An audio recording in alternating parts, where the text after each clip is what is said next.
بسم اللہ الرحمن الرحیم الصلاۃ والسلام علیک یا نبی اللہ۔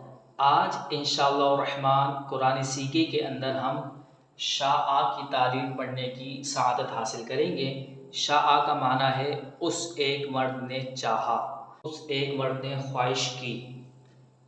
شاء فعل ماضی مثبت معروف ہے، صیغہ واحد مذکر غائب ہے، سا اقسام میں یہ فعل ہے، جبکہ شش اقسام میں ثلاثی مجرد ہے اور ہفت اقسام میں یہ اجوف یائی اور محموز اللام ہے۔ اس کے حروف اصلیہ شین، یا اور حمزہ ہیں۔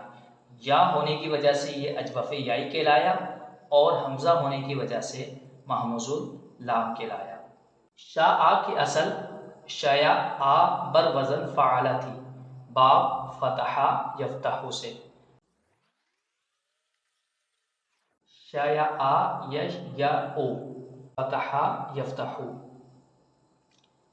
شیع سے شاء اس قاعدے کی وجہ سے ہوا۔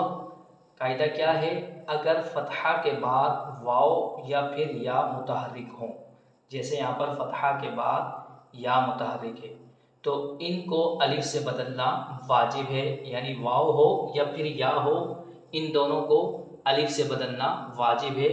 کب؟ کہ جب فتحہ کے بعد واو متحرک ہو یا متحرک ہو۔